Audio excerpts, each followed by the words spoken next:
Michael Conlan is a prime example of why being a good amateur doesn't always translate into success in the pro game. Being one of the best amateurs to ever come out of Ireland, many thought it was a foregone conclusion that Conlon would become a world champion, but after suffering 3 knockout defeats in the past few years, it looks unlikely he will ever achieve the success many thought he would. But how did it go so badly wrong for a fighter with such promise? Well, let's find out. This is the rise and fall of Michael Conlan. When looking into Conlan's amateur career, it's easy to see why he was so hyped when he began his professional career back in 2017. He was one of Ireland's very best amateurs, becoming the Irish national flyweight champion multiple times. But it was at international level where Conlan truly showcased his talent when he won a bronze medal at the London 2012 Olympics, with his loss coming against the eventual gold medal winner. And he also won the gold medal at bantamweight in the 2015 World Championships, being Ireland's first male gold medal winner. The young Irish fighter would then look to the Rio Olympics, as he still had the desire to capture that gold medal. Conlan would manage to get into the quarter-finals of the Rio Games, but wouldn't advance further as he lost to Russian fighter Vladimir Nikitin.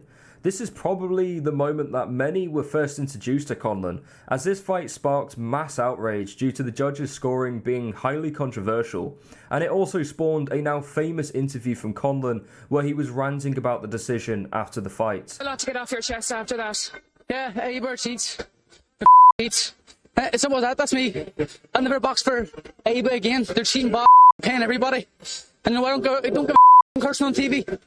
And retaining this here. That's here to win Olympic gold. My dream's been shattered now. But you know what? I have a big career ahead of me. And these, they're known for being cheats. And they'll always be cheats. This controversial decision helped boost the profile of Conlan and gained him plenty of fans, as many saw his loss as a huge injustice. There was an investigation into the Rio 2016 Olympics, and said investigation found widespread evidence of corruption, bribery, and manipulation of sporting results, with judges giving each other signals at ringside to fix bouts. With the Olympics over, Conlan would look to enter the world of professional boxing. And due to his success in the amateur game, there wasn't a shortage of promoters queuing up for his signature. It would be Bob Arum's Top Rank that would secure the deal, and now with a giant in the game like Top Rank behind him, along with a legion of fans, the future was looking bright for Conlan. Conlan would make his professional debut on St. Patrick's Day in 2017, and it was a spectacle to say the least. He'd be fighting in Madison Square Garden, albeit the backroom bit, the little small bit, but still Madison Square Garden, with the most well-known fighter on the planet, Conor McGregor, walking him out.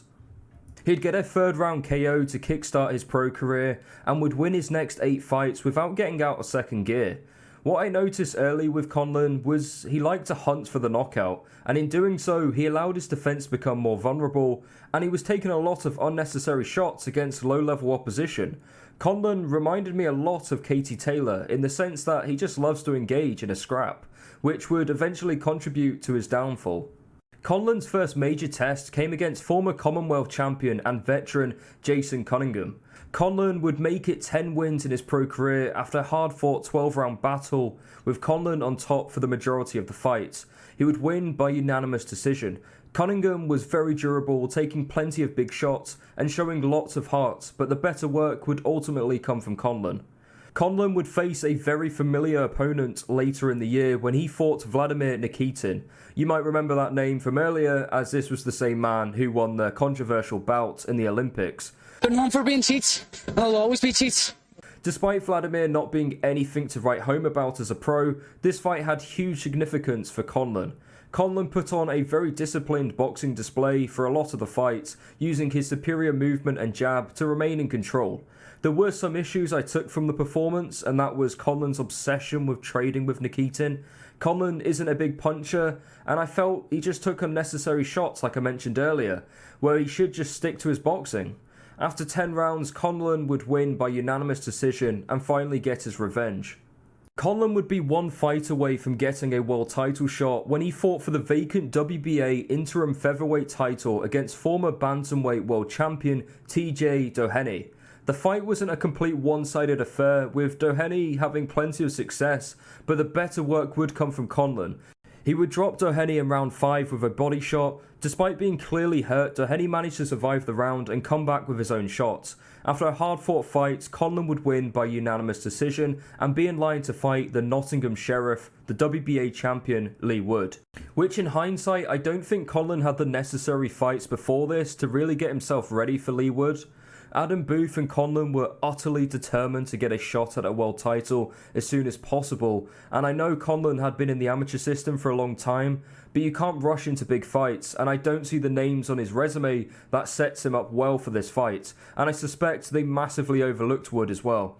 Wood was having a resurgence in his career under the guidance of Ben Davison, getting the win of his life against Kanzu in Eddie Hearn's back garden, if you remember that, to win the WBA regular belt. He also became British champion against Reece Mould prior, so he was in the form of his life coming into this fight with Conlon.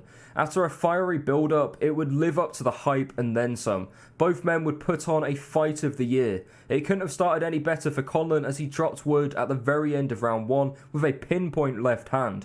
Luckily for Wood, this crisis moment came at the end of the round like I mentioned, and he was able to recover. When watching this live, I expected it was going to be all over in round 2.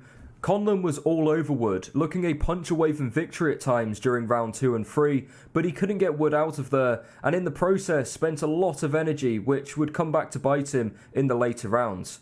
Wood, despite not having the granite chin of fellow Nottingham fighter Carl Froch, can I pull a bat a little bit? Can I pull a bat? Have a little pull and a push. Did have the same warrior spirit, willing to trade and engage in a shootout rather than becoming overly defensive. Lee would get his own success later on in the fight, but would have to take plenty of shots to land his own, and would have to tough it out until round 11, where he managed to get a knockdown of his own, putting Conlon down with a left hand, which made Conlon's trainer Adam Booth go ballistic, protesting it was a slip, but anyone with a functioning set of eyes could see it was a legitimate knockdown. Luckily for Conlon, the knockdown was at the end of the round, and we retreated to one more round with these two warriors. Despite Conlon being ahead in my opinion at the start of round 12, you could feel the momentum shift after that knockdown in round 11.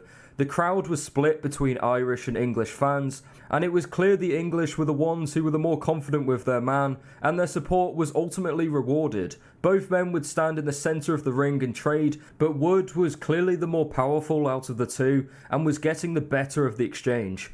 Wood would back Conlon onto the ropes, and would land a right hand which folded Conlon like a deck chair, and had him out cold, and he would follow up with a combination which sent the unconscious Conlon through the ropes. And that was all she wrote.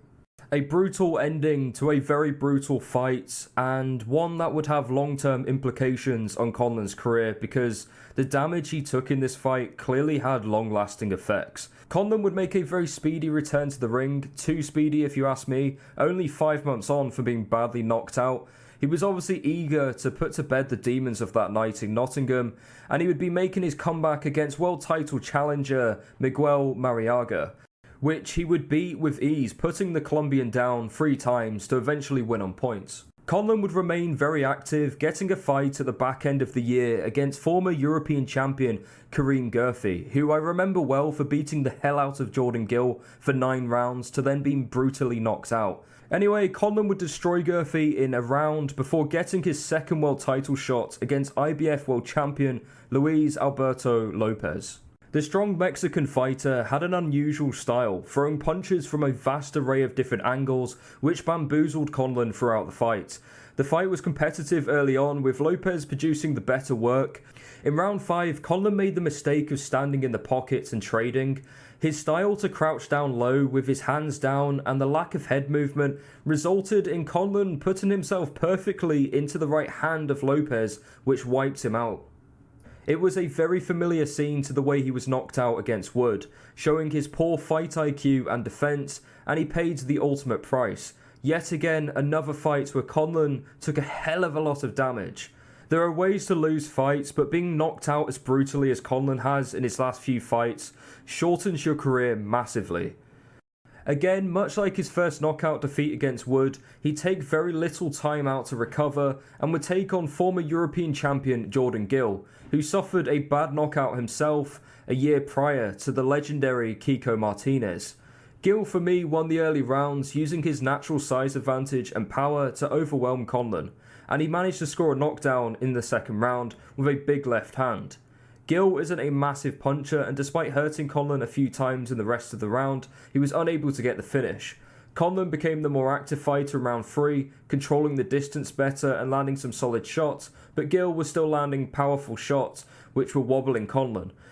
Round 7 came, and Gill came out looking for the stoppage, with Conlon unable to step out of range. Gill landed a left hand which landed flush and sent Conlon into the corner, following up with plenty of unanswered shots which forced the referee to stop the fight.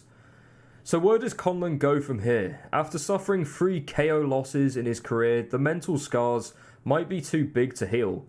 The last fighter I covered in this series, David Price, was victim to 2 disastrous knockout defeats in his career, which created a mental hurdle he was simply never able to overcome. There's also the age factor, as Conlon is no spring chicken, which means he can't exactly take a long layoff to rebuild and recover, which I believe he needs to. He has made some decent decisions recently, which I believe will massively benefit him, one of them being a major change in his camp, now working with solid British trainer Grant Smith, well known for his work with his son Dalton Smith, and former flyweight champion recently retired Sonny Edwards. He's also mentioned in an interview his next date is most likely St. Patrick's Day next year, which is in March, so he's had a sizable amount of time off to recover and adapt to a new trainer, considering his last fight was last year. But in my opinion, I think it's too late for Conlon to change the course of his career. The removal of Adam Booth was one I felt was needed a long time ago. I felt he wasn't utilising Conlon's main asset, which is his technical ability. He has solid feet and speed and fast hands, but his main flaws is his lack of power. So I didn't understand why Adam was making him fight like a boxer puncher. I mean, look at his approach to the Lopez fight, where Mick was standing in the pocket and trading with a hard punching Mexican. And like I mentioned, Mick lacked significant power and punch resistance. Too many times he would put himself into a brawl, and he showed a clear lack of fight IQ. As I've recently spent a lot of time watching Amir Khan's career for the video I did on him a few months ago, Conlon reminds me a lot of Khan in terms of fight IQ. Like Khan, he would opt for a brawl and just overall made poor decisions throughout fights. So with all that said, let me know what you think of Michael Conlan. Can he still become a world champion, or do you think, like me, he will be remembered as one of the many great amateurs to never win a world title? As always, thanks very much for watching.